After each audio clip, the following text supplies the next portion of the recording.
Assalamualaikum warahmatullahi wabarakatuh. Semangat pagi, ketemu lagi kita dalam podcast GTK Berajah, belajar, menginspirasi, dan terarah. Perkenalkan, saya Syamsul Mujahidin selaku host yang akan memandu kegiatan podcast kita pada kesempatan hari ini. Bapak Ibu tentu sudah membaca bagaimana SE nomor 5684 yang sudah dikeluarkan oleh Kemendikbud tentang Hari Belajar Guru, di mana pada SE tersebut paling tidak ada 3 poin penting yang dijelaskan. Yang pertama, bagaimana guru wajib belajar. Kemudian yang kedua, bagaimana kepala sekolah ikut aktif dalam menjadwalkan kegiatan pada kegiatan Hari Belajar Guru. Kemudian yang ketiga, bagaimana melaksanakan kegiatan Hari Belajar Guru itu bukan di hari libur. Nah, itu Bapak Ibu terkait dengan Hari Belajar Guru yang bersama dengan narasumber kita pada hari ini. Alhamdulillah telah hadir sosok pegiat pendidikan. Beliau adalah seorang kepala sekolah.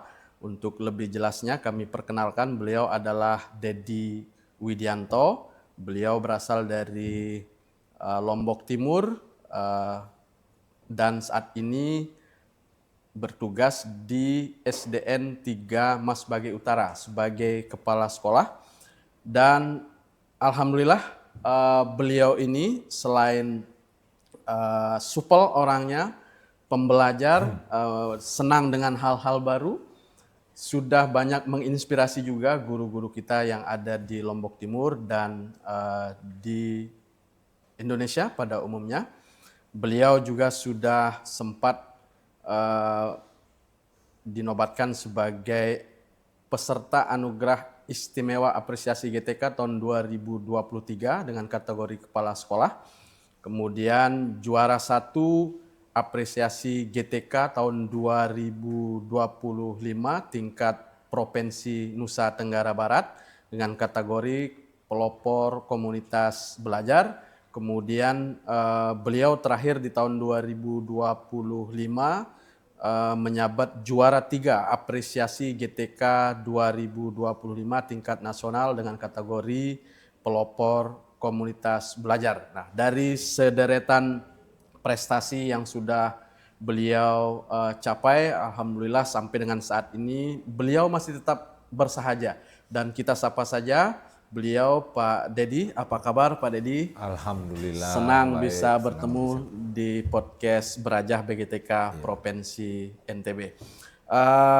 Bapak Ibu, kami akan jelaskan apa saja yang sudah beliau toreh selama menjadi kepala sekolah dan bagaimana beliau mengisi Hari Belajar Guru di sekolahnya, yang insya Allah ini menjadi tema besar kita kali ini. Kita akan kupas lebih dalam pengalaman beliau. Bahkan terakhir informasi yang kami dapatkan, beliau sudah mendapatkan kunjungan juga dari beberapa sekolah yang ada di Pulau Sumbawa untuk belajar lebih dekat di sekolah SDN 3 Masbage Utara. Pak Dedi, sebelumnya tentunya Pak Dedi ini sudah pernah mendengar apa pentingnya dari Hari Belajar Guru ini. Mungkin menurut Pak Dedi kira-kira sebenarnya makna dari Hari Belajar Guru itu apa? Eh, Sebelumnya saya ucapkan terima kasih banyak. Ini suatu kehormatan bagi kami dari SD 3 Masbage Utara untuk mengisi kegiatan podcast kali ini. Nah, terkait bagaimana apa pentingnya Hari Belajar Guru khususnya bagi kami di SD 3 Masbage Utara ini, tentu ini merupakan sebuah kegiatan yang sangat penting sekali, di mana di dalam kegiatan ini guru-guru itu bisa mengembangkan kompetensinya. Kompetensinya khususnya misalnya di kegiatan pembelajaran, strategi belajar, membuat media dan lain sebagainya.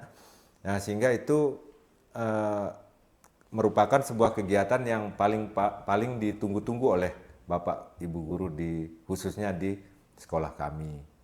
Oke, artinya dengan kegiatan Hari Belajar Guru itu secara tidak langsung guru-guru ini punya kesempatan ya, Iya. punya kesempatan untuk mengupgrade kembali, meningkatkan Mengupgrade, kompetensinya kembali melalui kegiatan di kelompok kerja. Iya, betul.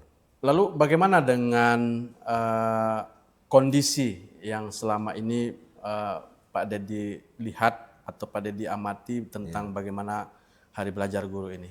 Eh, Sampai saat ini alhamdulillah di sekolah kami kegiatan Hari Belajar Guru ini sudah berjalan dengan sesuai dengan rencana yang sudah kami harapkan. Eh, jadi dalam 1 tahun itu kami sudah merencanakan beberapa tema kegiatan untuk Hari Belajar Guru dan alhamdulillah baru kemarin di minggu kemarin itu di pertemuan ke-11. Nah, untuk pertemuan berikutnya nanti insya Allah akan berjalan sesuai dengan rencana yang sudah kami susun sebelumnya. Oke, baik.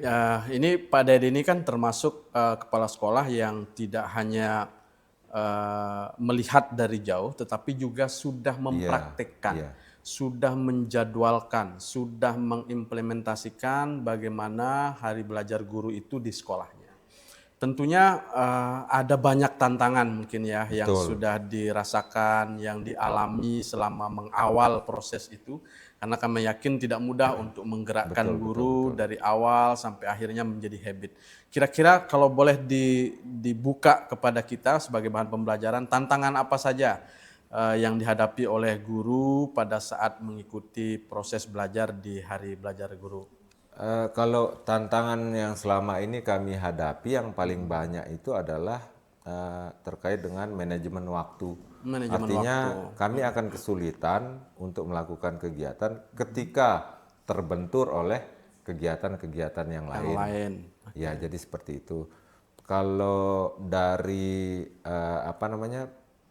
perbedaan karakter guru misalnya itu bukan lagi menjadi sebuah tantangan yang sampai bisa menghalangi kegiatan kami. Karena nanti saya jelaskan tips-tipsnya untuk bagaimana menyelesaikan tantangan yang terkait dengan perbedaan karakter guru atau kemampuan guru dan lain sebagainya. Tapi yang jelas tantangan terbesar kami hingga saat ini adalah terkait dengan manajemen waktu. Artinya bagaimana kegiatan kami nanti akan terbentur dengan kegiatan-kegiatan yang lain yang memang tidak terencana sebelumnya.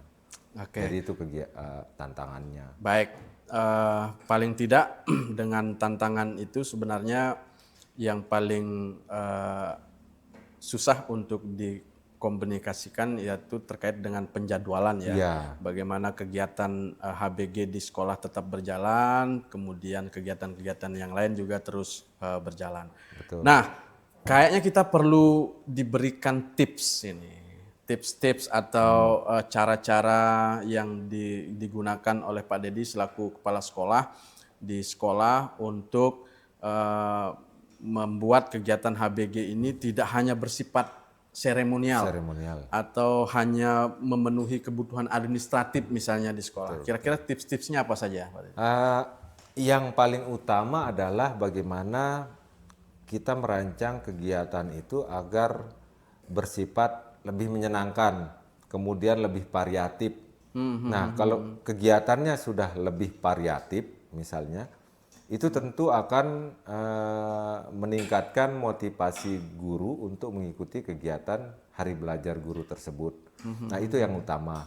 Kemudian terkait dengan kehadiran, misalnya, itu biasa karena di lingkungan sekolah kami itu sudah terjalin komunikasi, kemudian kolaborasi yang baik. Jadi ya tinggal bagaimana kita mengemas kegiatan itu agar lebih menyenangkan saja itu sebenarnya.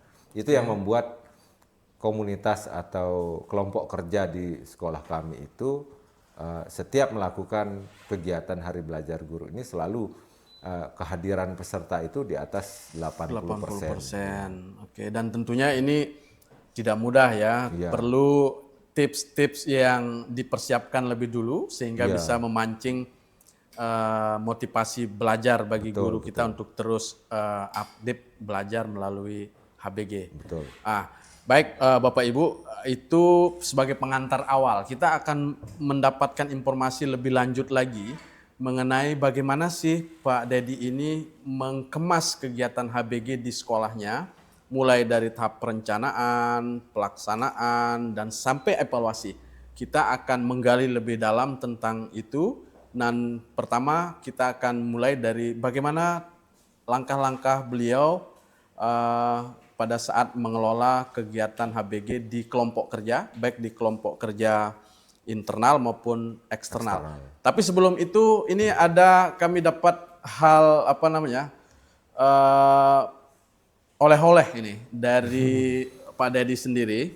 Beliau sudah berhasil menorehkan kegiatan-kegiatan beliau selama di sekolah dalam sebuah buku yang diberi judul HBG, ya, Hari Belajar Guru. Kalau selama ini kita mengenal istilah yang satunya yaitu MBG, tapi kali ini beliau Pak Dedi sudah berhasil menuangkan ide-ide dalam bentuk judul HBG. Ini isinya cukup lengkap, membahas mulai dari awal ada jadwal kegiatan HBG, kemudian ada tema-tema yang dibahas setiap pertemuan, dan buku ini menurut saya sangat menginspirasi untuk bisa menjadi panduan bagi Bapak Ibu kepala sekolah lainnya untuk bisa melaksanakan kegiatan HBG secara efektif di sekolahnya masing-masing. Terima kasih Pak Dedi, ini menjadi inventaris baik bagi kami. Mungkin bisa dijelaskan dari awal bagaimana Pak Dedi menyusun dari menyusun rencana, sampai menjadwalkan dan sampai melaksanakan kegiatan HBG di kelompok kerja. Silakan Pak Dedi. Ini menjadi hal yang ditunggu-tunggu nih oleh para pemirsa. Terima kasih. Terkait dengan perencanaan kegiatan Hari Belajar Guru, kalau di tahun sebelumnya biasa kami menyusun program kegiatan, kalau dulu namanya komunitas belajar, di awal tahun pelajaran, tapi di tahun ini agak berbeda karena kami menyusunnya itu di awal tahun anggaran. Nah, jadi kami menyusunnya itu mulai dari bulan Januari tahun 2026 kemarin. Nah, kenapa harus di bulan Januari? Karena kami berinisiatif menyusun tema kegiatan Hari Belajar Guru itu salah satunya berdasarkan hasil identifikasi raport pendidikan. Tentunya Bapak Ibu Kepala Sekolah sudah tidak asing lagi dengan PBD atau perencanaan berbasis data yang tahapannya adalah identifikasi, kemudian refleksi, lalu benahi perencanaan dan benahi implementasi. Nah, kami menyusun program ini pada saat di tahapan benahi perencanaan. Jadi tema yang ada atau yang sudah kami susun di dalam buku tersebut itu salah satunya berasal dari hasil identifikasi dan refleksi raport pendidikan. Adapun dasarnya yang kedua itu berdasarkan hasil observasi kepada guru terkait kebutuhan pengembangan kompetensinya. Nah, kapan ini saya lakukan? Nah, biasanya ini saya lakukan ketika observasi kinerja. Pada saat pasca observasi itu, guru biasanya saya berikan pertanyaan. Kira-kira pengembangan kompetensi apa yang mereka inginkan untuk lebih menyempurnakan lagi aktivitas atau kegiatan pembelajarannya di kelas. Kemudian satu lagi, dasar kami menetapkan tema-tema di setiap kegiatan itu adalah agenda kegiatan tahunan, seperti misalnya pengelolaan kinerja dan lain sebagainya. Itu biasa kami masukkan di program atau tema kegiatan Hari Belajar Guru. Nah, saya contohkan misalnya di kondisi raport pendidikan kami di 2026, itu berdasarkan rekomendasi raport pendidikan itu ada di sana meningkatkan kualitas pembelajaran melalui inovasi misalnya di sana. Nah, berdasarkan rekomendasi dari rapor pendidikan inilah kami berusaha menyusun tema kegiatan.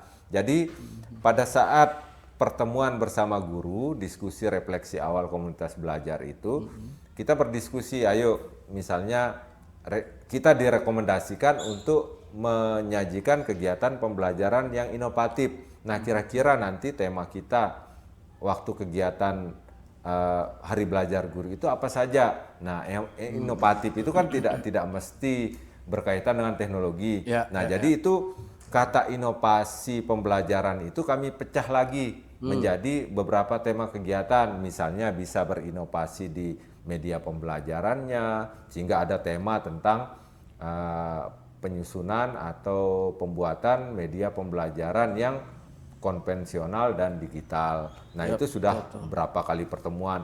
Kemudian ada inovasi di model pembelajarannya misalnya. Jadi di kegiatan Hari Belajar itu, Hari Belajar Guru itu, kami mempelajari juga tentang model-model pembelajaran. Kemudian ada inovasi tentang teknik-teknik pembelajaran dan lain sebagainya. Kemudian kalau dari segi misalnya kegiatan agenda rutin tahunan di Hari Belajar Guru itu kami memasukkan misalnya kegiatan pengisian RHK di pengelolaan kinerja itu, kemudian persiapan observasi. Nah, persiapan observasi ini saja bisa kita pecah menjadi beberapa kegiatan. Misalnya review tentang modul ajarnya, karena kan begitu guru membuat modul ajar misalnya, kalau langsung diterapkan itu kan kayaknya kurang maksimal nanti penerapannya. Jadi di Hari Belajar Guru itu kami review bersama-sama modul ajar itu. Nah, itu sudah masuk beberapa kali pertemuan. Nah, sehingga dalam 1 tahun itu kami rancang sekitar 33 tema yang berbeda untuk kegiatan Hari Belajar Guru itu. Kemudian satu lagi, berdasarkan survei atau observasi kebutuhan pengembangan kompetensi guru. Nah, guru-guru ini kan keinginannya beda-beda tuh. Jadi inilah kesempatan kami untuk mengakomodir guru, mengakomodir kebutuhannya, kebutuhan pengembangan kompetensinya. Misalnya nih, guru 1 maunya belajar tentang jenis-jenis model pembelajaran, termasuk sintaknya, bagaimana penerapannya di kelas dan lain sebagainya. Kemudian guru yang lain maunya belajar tentang teknologi, ya, tentang AI dan lain sebagainya. Nah, itu biasanya kami akomodir, masukkan ke dalam program atau agenda komunitas belajar. Jadi intinya untuk menyusun program yang variatif itu di sekolah kami itu berdasarkan tiga komponen tersebut. Yang pertama dari raport pendidikan, kemudian dari hasil survei kebutuhan pengembangan kompetensi guru, dan yang terakhir itu adalah agenda rutin, kegiatan rutin tahunan seperti pengelolaan kinerja. Jadi itu cara kami untuk merancang program Hari Belajar Guru yang variatif. Baik. Jadi untuk terlaksananya HBG itu memang tidak simsalabim ya. Iya, ada beberapa tips, ada mungkin beberapa kesabaran dari kepala sekolah, dari gurunya yang sudah dilewati sehingga sampai berjalan. Bahkan kami catat di sini paling tidak kata kunci untuk melaksanakan kegiatan Hari Belajar Guru itu pertama dengan melakukan review atau refleksi terhadap raport pendidikan ya. Kemudian yang kedua menyebarkan instrumen untuk mengetahui minat terhadap peningkatan kompetensi guru. Kemudian yang ketiga ya melakukan evaluasi secara berkelanjutan ya untuk bisa mengisi agenda rutin tahunan. Betul. Kira-kira selain itu ada aspek-aspek lain yang pendekatan-pendekatan lain yang digunakan oleh kepala sekolah ini untuk memacu guru agar tetap termotivasi belajar, maksud saya di dalam HBG itu. Ya, yang utama terkait dengan bagaimana motivasi guru itu adalah bagaimana saya sebagai kepala sekolah itu mampu mengakomodir kebutuhan guru, membangun hubungan emosional yang kuat atau yang erat dengan setiap guru. Contohnya begini misalnya, Ya. ketika guru misalnya kita suruh merancang perencanaan pembelajaran misalnya, tentu tidak semua guru akan menyusun atau merancang kegiatan pembelajaran itu dengan komputer misalnya dengan ketik. Nah, itu salah satu contoh. Bagi guru yang misalnya kemampuan TIK-nya kurang, itu di sekolah itu saya siapkan biasanya belangko.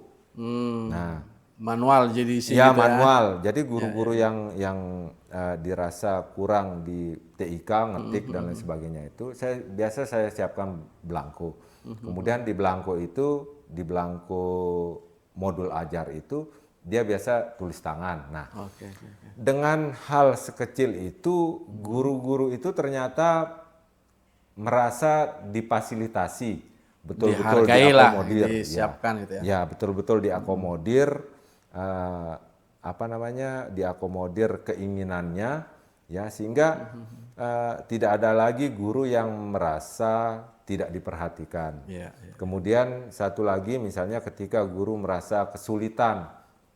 Guru merasa kesulitan ketika kegiatan pembelajaran. Nah, biasa guru-guru ini kan biasa bertanya atau konsultasi. Ya kita diskusi biasa. Diskusinya juga tidak harus secara formal gitu. Kita bisa diskusi pada saat jam keluar main Sambil atau bahkan ngopi mungkin ya sambil berdiskusi ngopi, sambil gitu ya. ketawa-ketawa gitu kan. Atau bisa diskusi juga di luar jam mengajar ya.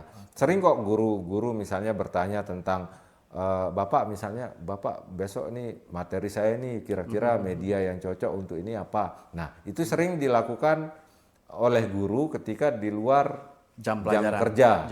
Nah lewat grup WA tuh. Nah jadi seperti itu. Jadi sehingga hubungan saya dengan guru-guru ini ya terjalin, hubungan emosionalnya itu terjalin dengan sangat bagus gitu.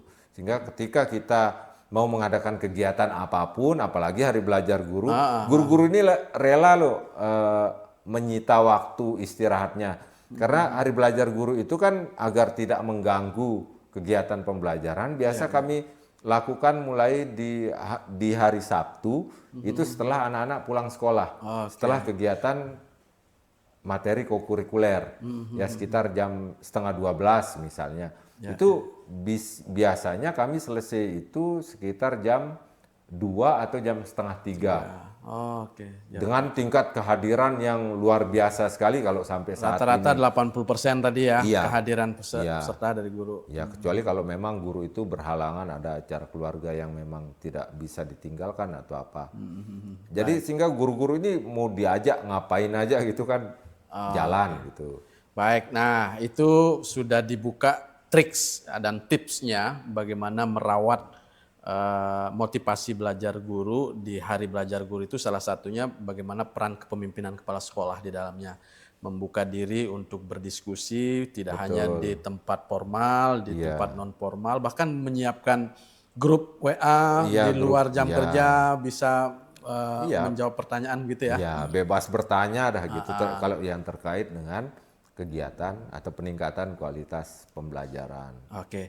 Nah, tadi juga sempat dijelaskan terkait dengan penjadwalan. Bahkan di jadwal hari belajar guru yang di SDN 3 Mas Bagi ini sudah terjadwal sampai 33 kalau nggak salah tadi ya, 33 dalam 1 tahun. Pertemuan dalam 1 tahun. Nah, tentunya Bapak Ibu guru atau kepala sekolah yang lain ini kan ingin tahu nih bagaimana sih kiat-kiat yang dilakukan oleh Pak Dedi dan timnya pada saat melakukan proses penyusunan jadwal tersebut. Nah, terkait dengan proses penyusunan itu biasa di bulan Januari begitu masuk sekolah kan di hari Sabtunya kami berkumpul berdiskusi mulai dari menyampaikan hasil raport pendidikan, kemudian menyampaikan hasil observasi kebutuhan guru tersebut dan lain sebagainya. Nah, di sana kami berdiskusi nih, jadwalnya kalau jadwal itu sudah kami tetapkan di hari Sabtu, di setiap hari Sabtu. Setiap hari Nah, Sabtu. kemudian kami mulai menghitung nih jumlah hari Sabtu yang efektif selama 1 tahun itu berapa. Nah, tentu tidak semua hari Sabtu dalam 1 tahun itu kami programkan. Jadi ada hari Sabtu yang kami sisakan. Nah, untuk menjaga ketika ada tema yang tidak terlaksana, jadi kami bisa alihkan. Nah, kemudian ada kegiatan yang wajib, ada kegiatan wajib atau tema wajib di hari belajar guru itu. Yang pertama kegiatan refleksi, refleksi awal, kemudian refleksi akhir, dan kegiatan semacam gelar karya. Bisa dicek di tema yang Gelar sudah kami karyanya susun. ini setiap kapan gitu kira-kira? Di akhir tahun. Di akhir tahun. Iya, di akhir oke. tahun kami Siap. rencanakan untuk tahun ini. Nah, itu kami rencanakan itu tema wajib. Nah, kan itu udah 3 kali pertemuan tuh. Ya. Nah, ada refleksi awal, refleksi akhir, dan gelar karya. Nah, kemudian untuk sisanya ini, misalnya kami lihat situasinya. Kalau di Sabtu bulan Januari misalnya, bulan Januari itu kan identik dengan pengelolaan kinerja. Ya. Mulai dari perencanaan. Nah, kami masukkan perencanaan di sana, tema kegiatannya. Bagaimana guru merencanakan RHK atau pengelolaan kinerjanya, memilih indikator dan lain sebagainya. Itu sudah 1 kali pertemuan. Kemudian di bulan Januari itu persiapan kan masih awal semester. Nah, di sana kami masukkan misalnya tentang materi tentang eksplorasi ruang murid misalnya. Nah, itu penting karena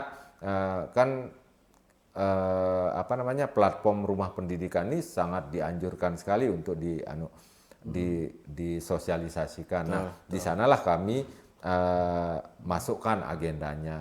Nah, jadi kami berdiskusi. Kami berdiskusi, misalnya bulan ini kira-kira apa kegiatan kita, bulan ini kira-kira apa kegiatan kita. Melihat situasi juga, melihat misalnya Januari tadi, awal tahun pelajaran, identik dengan penyusunan RHK, identik dengan pengenalan platform-platform yang dibutuhkan untuk kegiatan pembelajaran. Kemudian di tengah semester misalnya, itu identik dengan persiapan observasi atau pelaksanaan observasi. Di sana kami memasukkan tentang review modul ajar, penyusunan media pembelajaran, dan lain sebagainya. Jadi semuanya sudah terencana sesuai dengan hasil diskusi pada saat kegiatan refleksi awal di awal bulan Januari itu. Oke. Jadi seperti itu. Selain dari faktor kepemimpinan kepala sekolah ini, menurut Pak Dedi ini aktor penting juga yang mendukung terlaksananya kegiatan HBG ini dengan lancar di sekolah Pak Dedi apa kira-kira? Siapa kira-kira? Ada nggak aktor yang penting itu? Komitmen yang kuat aja. Komitmen yang dari kuat semua, antara ya? kepala sekolah dan guru. Oke, baik. Ayo, kalau kita mau berkembang, kita belajar sama-sama. Ya tentu di kegiatan itu juga bukan saya sendiri sebagai fasilitatornya atau yang menyampaikan materi, enggak. Tapi di sana kami sediakan juga kegiatan berbagi praktik baik dan lain sebagainya. Jadi di samping guru mengembangkan kompetensinya, guru juga bisa melatih dirinya untuk menjadi fasilitator atau pemateri dan lain sebagainya. Jadi intinya adalah bagaimana kita membangun komunitas belajar yang berkembang, yang mulai berkembang. Itu tentu diawali dengan komitmen yang kuat antara kepala sekolah dan Bapak Ibu guru di sekolah. Bagaimana membangun komitmen? Ya bangun dari diri hubungan personal yang baik. Hubungan emosional yang kuat dengan Bapak Ibu guru. Oke, baik. Kemudian selanjutnya kita akan mendengar bagaimana pengalaman beliau terkait dengan pelaksanaan kegiatan di kelompok kerja antar sekolah. Kalau tadi itu kan lebih banyak menyinggung di internal sekolah, di SDN 3 Mas Bage.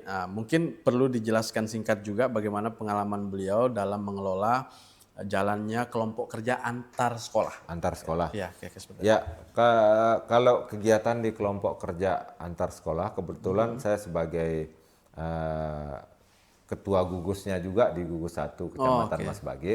Ya, ya. Di samping ada ketua KKG-nya berbeda. Jadi pusat kegiatan gugus, khususnya di Gugus 1 Kecamatan Mas Bage ada di sekolah saya.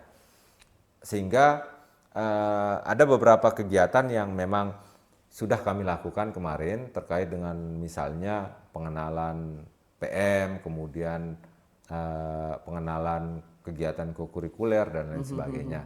Namun ini kami menghadapi beberapa tantangan kalau di luar sekolah. Nah, misalnya nih kadang kita sudah merencanakan tapi tiba-tiba sekolah satunya kebentur dengan Kegiatan Nah, yang lain ya, sehingga nggak bisa jadi hadir. tidak jadi. Nah, jadi hal-hal seperti itulah yang sampai saat ini masih belum maksimal kami jalankan di kegiatan, khususnya di kegiatan gugus. Tapi kalau kegiatan sosialisasi semacam gerakan 7 kebiasaan dan PM, pembelajaran mendalam, kemudian kokurikuler dan lain sebagainya, itu memang rutin kami lakukan. Nah, kalau tidak bisa secara luring, biasanya kami secara daring memanfaatkan platform-platform seperti Zoom atau Google Meet dan lain sebagainya. Baik. Karena itu lebih mudah koordinasinya. Artinya dengan teknologi ini memudahkan Iya, gitu ya. sangat memudahkan. Jika tidak bisa bertemu secara langsung, bisa juga secara daring dan itu sudah terus berlanjut Sudah terus berlanjut. berlanjut. Oke, baik Pak Dedi, kita sudah mendapatkan informasi banyak hal terkait dengan bagaimana pengalaman beliau dalam mengelola Hari Belajar Guru di SDN 3 Mas Bage. Dan mudah-mudahan ini bisa memantik Bapak Ibu guru atau kepala sekolah di mana saja berada untuk bisa mengimplementasikan praktik baik yang sudah dilaksanakan oleh Pak Dedi. Sebagai bagian penutup dari kegiatan podcast kita pada hari ini, mungkin Pak Dedi bisa memberikan pemantik apa yang bisa menggairahkan atau membuat motivasi Bapak Ibu guru dan kepala sekolah lebih tinggi lagi untuk bisa mengikuti kegiatan efektif di Hari Belajar Guru. Untuk Bapak Ibu guru dan Bapak Ibu kepala sekolah, mari kita optimalkan kegiatan Hari Belajar Guru ini karena ini sebuah kegiatan atau program prioritas dari pemerintah yang sangat berdampak positif bagi pengembangan kompetensi Bapak Ibu guru. Kalau kami ada tagline-nya nih, Hari Belajar Guru kami. Ya kan? Tagline-nya itu belajar tanpa henti, mengajar tanpa batas. Sehingga tagline itu bisa menjadi motivasi bagi Bapak Ibu guru untuk terus belajar. Karena banyak hal yang ternyata masih belum bisa kita pelajari. Ya, dengan HBG itu, dengan HBG itu guru punya kesempatan guru untuk punya, mengupgrade kembali pemahamannya. Betul. Baik, terima kasih Pak Dedi, luar biasa dengan durasi waktu kita yang singkat ini, tapi banyak hal yang sudah di-share, dibagi informasi tentang pengalaman beliau dalam mengelola HBG di SDN 3 Mas Bage Utara. Paling tidak dari diskusi kita ini ada beberapa poin yang bisa kami tangkap. Yang pertama bahwa boleh kita melakukan inovasi di sekolah kita masing-masing, tapi paling tidak inovasi bukan sekedar melek teknologi, tapi bagaimana kita mengemas sesuatu itu menjadi lebih berarti dan bermakna bagi guru-guru kita, itu juga penting. Sehingga prinsip pembelajaran mendalam mulai dari berkesadaran, bermakna dan menggembirakan itu tetap menjadi prinsip dalam rangka mengembangkan Hari Belajar Guru di sekolah masing-masing. Demikian yang bisa kami sampaikan dan kami yakin Pak Dedi sudah menerapkan, melaksanakan. Insya Allah Bapak Ibu kepala sekolah yang lain dan Bapak Ibu guru di mana saja berada punya kesempatan yang sama untuk bisa menghidupkan bagaimana hari belajar guru di sekolah masing-masing sesuai dengan konteks lokal ya, Betul. sesuai dengan budaya lokal yang ada di sekolah masing-masing. Demikian bincang-bincang singkat kita dengan narasumber Pak Dedi. Sekali lagi kami ucapkan terima kasih Pak Dedi. Sama-sama. Ya. Mungkin nanti ini kan ini inspirasi program Hari Belajar Guru. Betul. Mungkin nanti linknya itu bisa disematkan. Oke, terima kasih. Jadi tidak hanya dalam bentuk hard copy ya, dalam bentuk soft copy bisa dilihat, kemudian kami harapkan bisa menjadi inspirasi program atau tema kegiatan program Hari Belajar Guru. Baik, terima kasih. Insya Allah nanti Bapak Ibu ini hadiah oleh-oleh dari Pak Dedi. Jadi nanti akan kami tampilkan di kolom deskripsi video ini. File yang Bapak Ibu bisa unggah untuk menjadi panduan belajar Hari Belajar Guru di sekolah masing-masing. Terima kasih sekali lagi. Demikian podcast ini. Wassalamualaikum warahmatullahi wabarakatuh.